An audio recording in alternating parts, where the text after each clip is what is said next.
Assalamualaikum warahmatullahi wabarakatuh. Selamat pagi semuanya.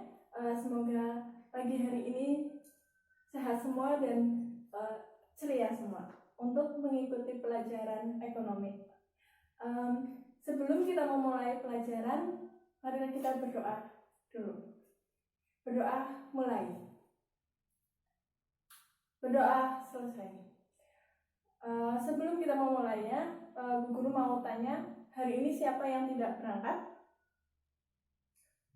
Oh iya, Anita, kenapa dia? Oh sakit.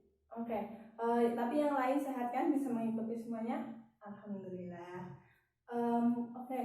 Untuk mata pelajaran kali ini kita akan membahas tentang perdagangan internasional.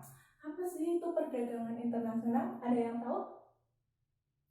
Oke, perdagangan internasional.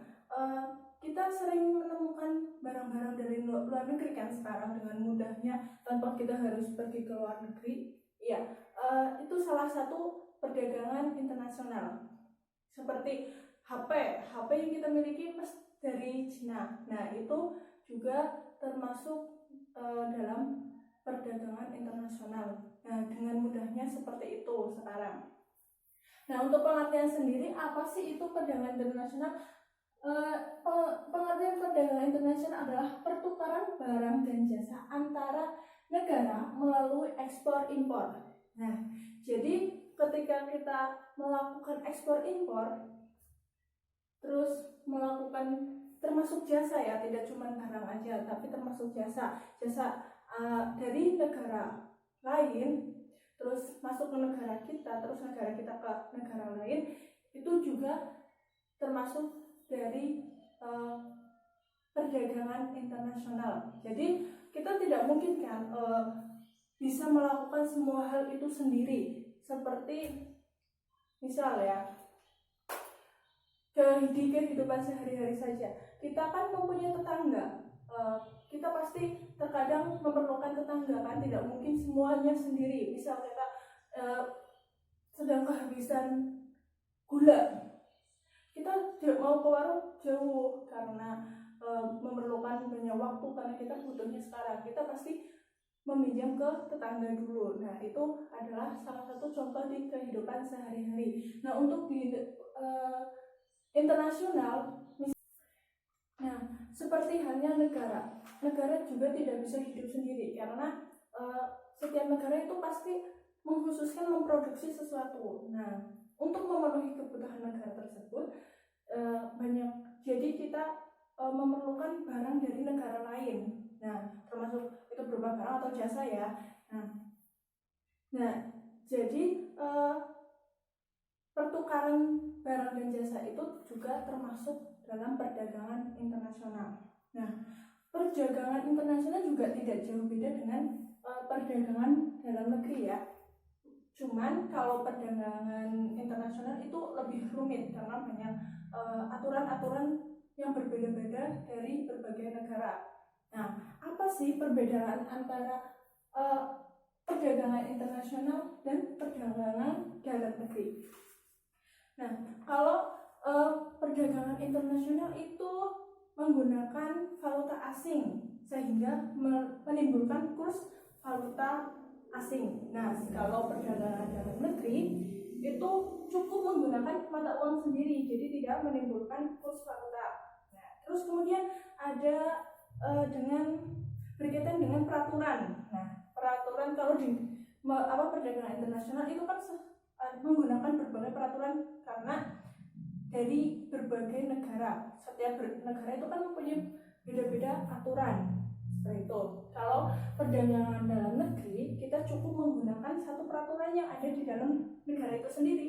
Misal kayak Indonesia, di Indonesia ya kita cukup melakukan peraturan perdagangan yang ada di Indonesia. Tapi kalau di negara perdagangan internasional itu pasti lebih susah karena setiap negara itu mempunyai peraturan masing-masing.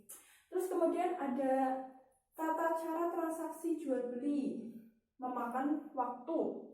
Nah, kalau perdagangan internasional itu pasti tata caranya kemudian memerlukan waktu yang cukup lama juga dan menguras waktu lah ya.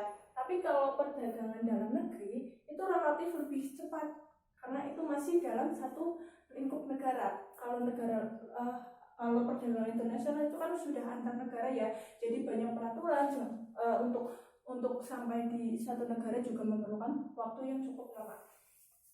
Kemudian untuk perdagangan internasional itu cara pembayarannya lebih rumit.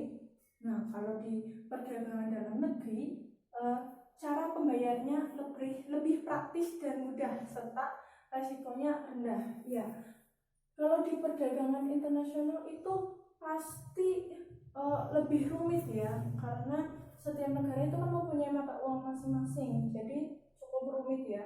Terus kalau di negara mengutip perdagangan dalam negeri itu pembayarannya pasti lebih praktis, mudah, dan resikonya lebih sedikit.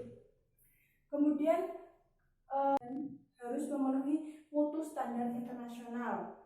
Nah, kalau melakukan perdagangan internasional, melakukan impor atau ekspor, kemudian barang-barang dagang harus memenuhi standar mutu internasional. Itu untuk perdagangan internasional, karena kalau tidak memenuhi standar internasional maka itu tidak bagus untuk diekspor ataupun impor. Nah, kalau di perdagangan dalam negeri, standar mutu barang-barang relatif lebih rendah dan dari barang-barang ekspor. Iyalah ya pasti ya, karena perdagangan di dalam negeri ya yang cukup ya standar di dalam negeri saja gitu. Kemudian yang terakhir itu lebih peka terhadap kemajuan iptek, itu untuk perdagangan internasional. Jadi kayak di teknologi gitu itu lebih bagus. Nah, kalau di perdagangan dalam negeri kurang peka terhadap kemajuan iptek, jadi masih terlalu tertinggal. Kemudian ada faktor-faktor pendorong perdagangan internasional. Apa aja sih yang faktor-faktor yang menjadi adanya perdagangan internasional? Yang pertama itu perbedaan kemampuan produksi. Ya, karena setiap negara itu mempunyai kemampuan produksi yang beda-beda, maka dari itu kita membutuhkan produksi dari negara lain. Kemudian ada perbedaan sumber daya manusia. Ya, seperti kalau kayak pertukaran jasa ya, misal di negara kita itu kekurangan orang yang untuk memajukan teknologi di Indonesia, pasti kita akan mengambil dari negara lain untuk ada di Indonesia untuk mengajarkan orang Indonesia. Jadi itu termasuk pertukaran dalam sumber daya manusia. Kemudian perbedaan sumber daya alam. Ya, setiap negara kan mempunyai iklim dan geografis yang berbeda ya. Jadi misal di negara Indonesia itu kan subur, kayak misal ada sawit ataupun tumbuhan-tumbuhan yang tidak ada di negara lain. Maka dari itu bisa keuntungan untuk negara tersebut itu yang tidak ada di negara lain, sedangkan negara lain itu kita bisa mengekspornya. Kemudian ada manfaat perdagangan internasional. Apa saja sih ya manfaat perdagangan internasional? Nah, yang pertama itu memenuhi kebutuhan dalam negeri. Ya, misal kita membutuhkan teknologi kayak di negara kita itu memiliki konsumen yang negara sendiri tidak bisa memenuhi kebutuhan dalam negeri, maka dari itu